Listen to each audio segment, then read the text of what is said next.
Hello, tiny people. Here we go again. Today's episode, Spring Movement, 1863, the Battle of Chancellorsville.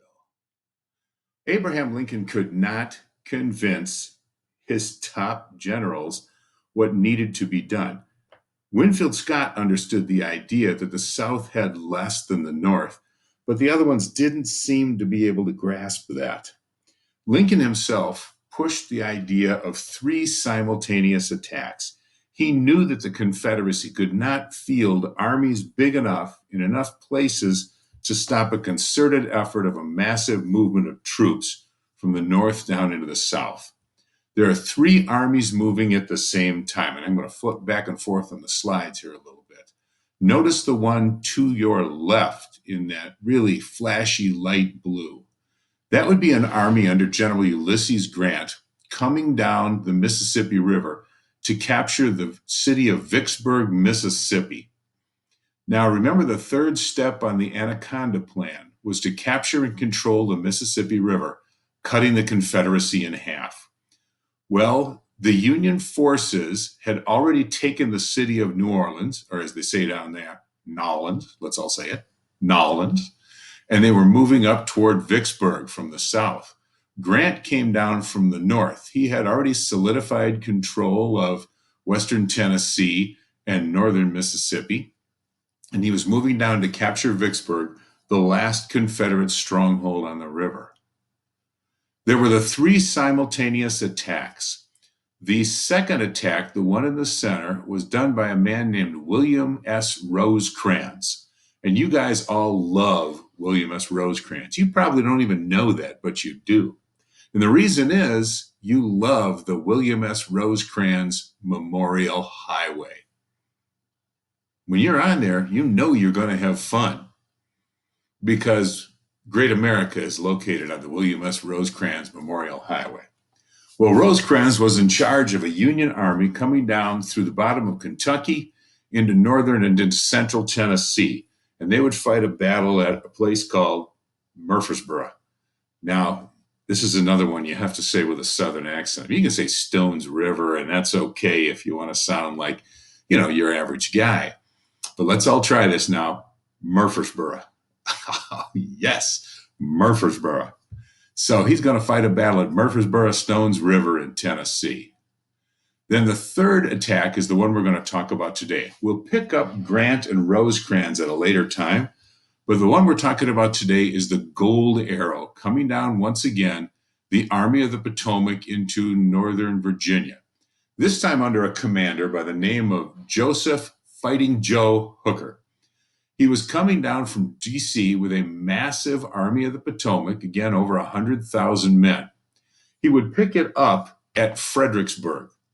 Remember poor old Ambrose Burnside, who knew he was incompetent and proved it at Fredericksburg in December of 1862. Well, this is May of 1863. Joe Hooker gets charge of the army, and he is going to make his run to capture Richmond. He was a cocky fella. He understood in his own mind that he was going to be the guy to save the Union. So he never talked about things like if I get to Richmond. It was always when I get to Richmond. Supreme confidence. And like so many other of the Union generals that had come and would come, Joe Hooker came up with a very good plan. All right, let's try this little pointer doohickey. Over here, the blue line is the Army of the Potomac. That's the large northern army. The F here is the city of Fredericksburg. Robert E. Lee has still got his Army of Northern Virginia dug in the hills. Over here is Marye's Heights, where Ambrose Burnside had his army beaten up at Fredericksburg in December. Well, Hooker said, geez, if I just cross the river with my army and attack the same way that Ambrose Burnside had, I'll end up with the same result. Lee is too well fortified. So Hooker came up with a plan. He left 1/3 of his army. Now remember, this is 130,000 men, and they take up a lot of space. There are at night hundreds and hundreds of campfires.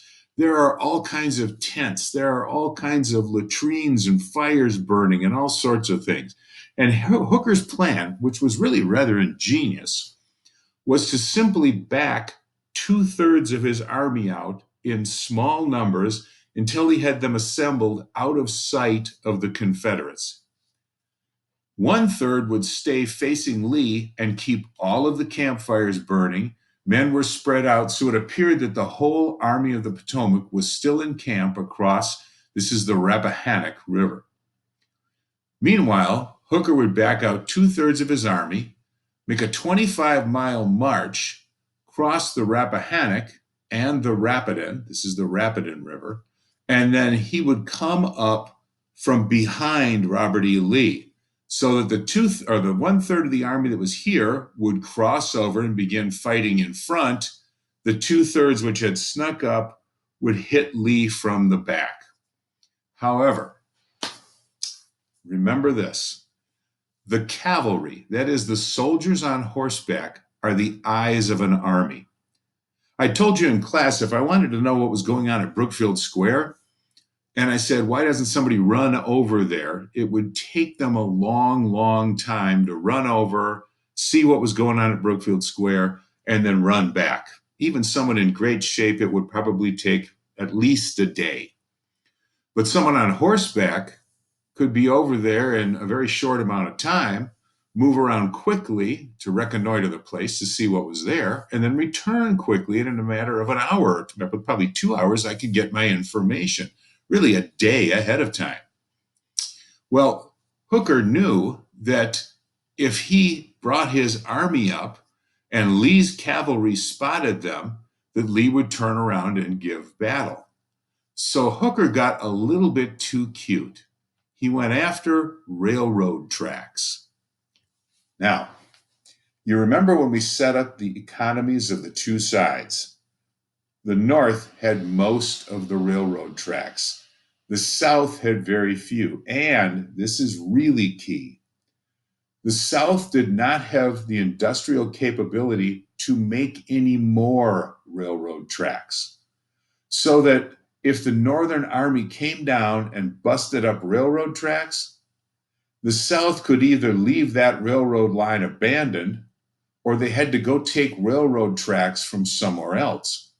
So say, for example, the North came down and broke up the railroad that led from Charlotte, North Carolina to Charleston, South Carolina.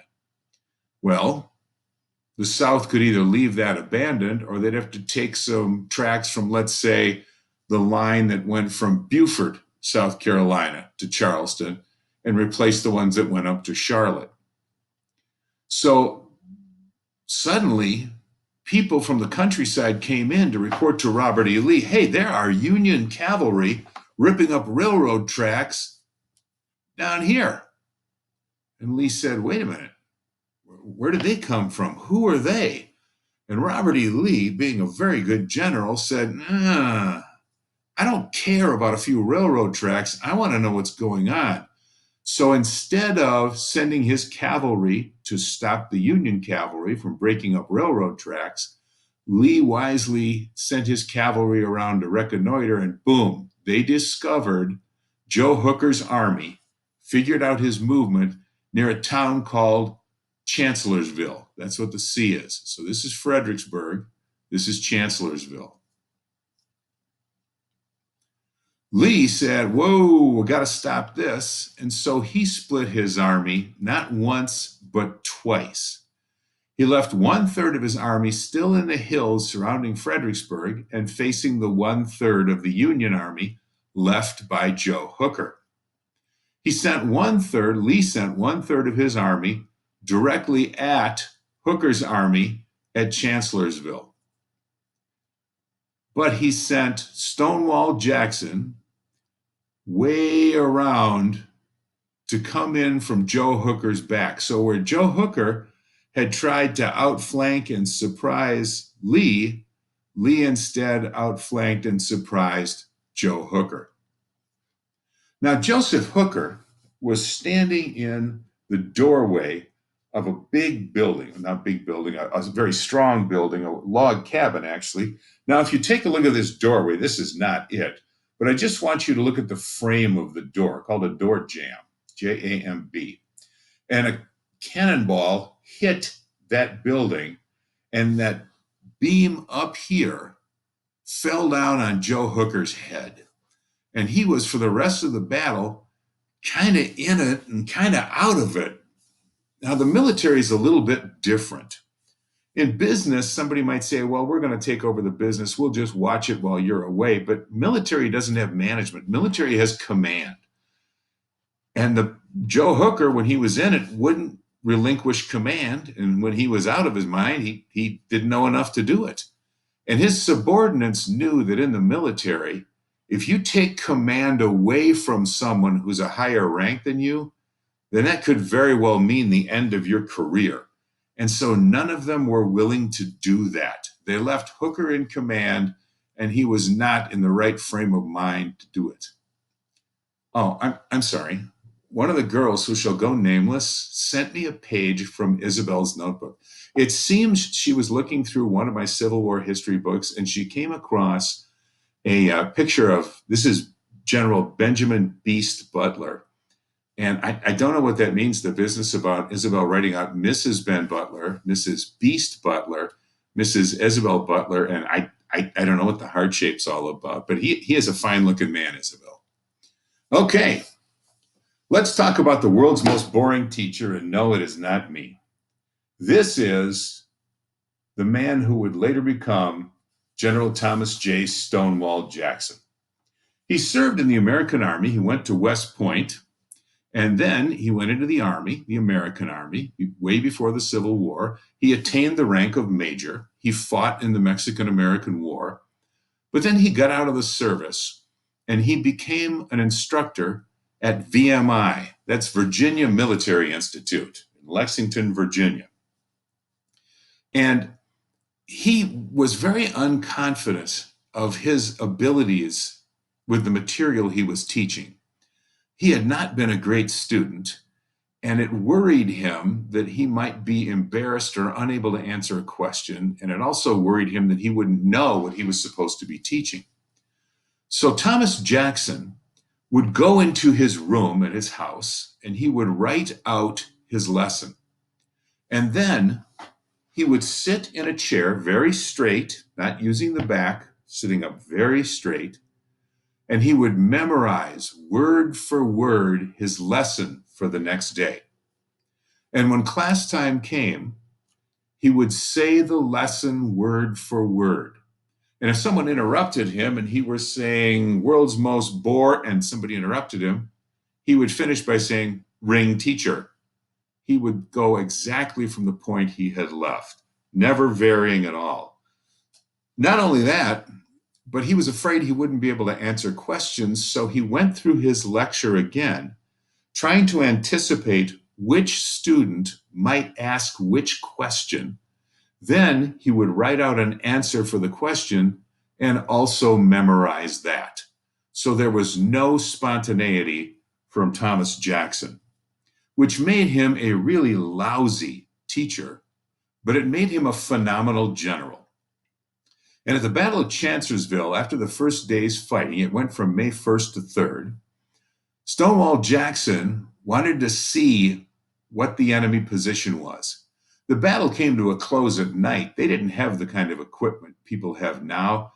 They didn't have night vision scopes or anything like that. So when it got to be too dark, rather than risk killing people from their own side, they simply stopped until daylight. Well, Jackson, once the armies had separated, and they hadn't separated very far, a couple of 100 yards, Jackson and some of his soldiers rode forward, and they told the sentries where they left the Confederate lines, and remember, he was a Confederate general, they told the sentries, hey, we're going out to look at the enemy lines. And Jackson went out, and again, same as with his lesson plans, he wanted to figure out what might happen the next day. And this had always been his way of doing a battle, is that if somebody came up and said, sir, Lieutenant, Jones has been killed and the B battery has knocked out 2 cannons. What do we do? He would have already thought of that, and instantly he would have said, have Corporal Harris become a Lieutenant Harris. Now he takes over B battery, have them bring over one of the cannons from C battery and start shooting again. So he already thought about what would happen, but he did this because he looked at the battlefield and studied it and tried to anticipate what would happen in the future. So Stonewall Jackson rode out from one side of his line, and he rode down and he noted, oh yeah, there's a gun emplacement there. Okay, oh, I recognize that battle flag. I know that commander. I know what he'll do. Oh, I see they've got some trenches here. All right, there's another cannon there.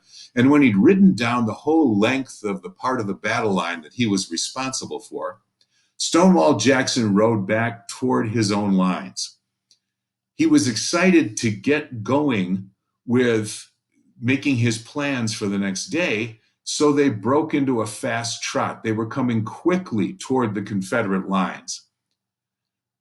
The word had not been spread from the sentries on the other end that the general was out front. So the sentries on this far end, all they saw were riders coming from the northern camp galloping toward them. And so they called out a challenge, but of course, riders at a gallop couldn't hear anybody calling out a challenge. So the sentries did exactly what they were supposed to do. They shot at the riders coming in. His own men shot Stonewall Jackson. It was an accident, but they shot Stonewall Jackson. It looked as if in the next couple of days he would be getting better. He had to have his left arm amputated. And when General Robert E. Lee, the Confederate commander, was told word that Stonewall Jackson had been terribly wounded and lost his left arm, he sent word back to Jackson saying, General Jackson has lost his left arm, but I have lost my right, because Stonewall Jackson was his guy. And there would come a time at the Battle of Gettysburg, and on a couple of other occasions, but most notably at Gettysburg, where the person who replaced Stonewall Jackson would not understand what Robert E. Lee meant, and it would cost the South the battle. So this was a huge loss for the Confederacy because Stonewall Jackson seemed to be getting better for about 3 days and then had a terrible turn for the worst as an infection set in, and he died at Chancellorsville. This was the most feared of the Confederate generals. In the end, Chancellorsville was considered Lee's greatest victory. He had done what you're not supposed to do in war. The person or the side on the defensive is supposed to keep their smaller force together. But Lee not only split his once, he split it twice. He left a third to face the Rappahannock River and the Union soldiers there. He sent a third right against Joe Hooker, and he sent Stonewall Jackson with a third of his army around the side to attack Hooker's flank. Chancellorsville cost the Union 17,000 casualties. It cost the South 13,000 casualties. And the Army of the Potomac, the great Northern Army, retreated again up to Washington. Now, tiny people, let's get this one straight. I need you to have a spot ready for class on Tuesday. Now, here's what you need to do. You need to tape off a rectangle on the floor. It needs to be 5 feet long and 14 inches wide. 5 feet long, 14 inches. Get out a ruler, a measuring tape, whatever you have, 5 feet long, 14 inches wide. I want you to put it under a table or a desk, and that should be in a room that can be made very dark. When you close the curtains and turn off the lights, it should be very dark. It doesn't have to be pitch black, but it should be dark. And then if possible, I would like you to have a parent with a long stick ready to help me when we go through Tuesday's lesson. If you want to, you can just have mom tap that inner, oh my gosh, the kids have been home too long and it's driving me crazy attitude. All right, tiny people, I miss you. I wish I could see you all. Have a very lovely day. Thank you.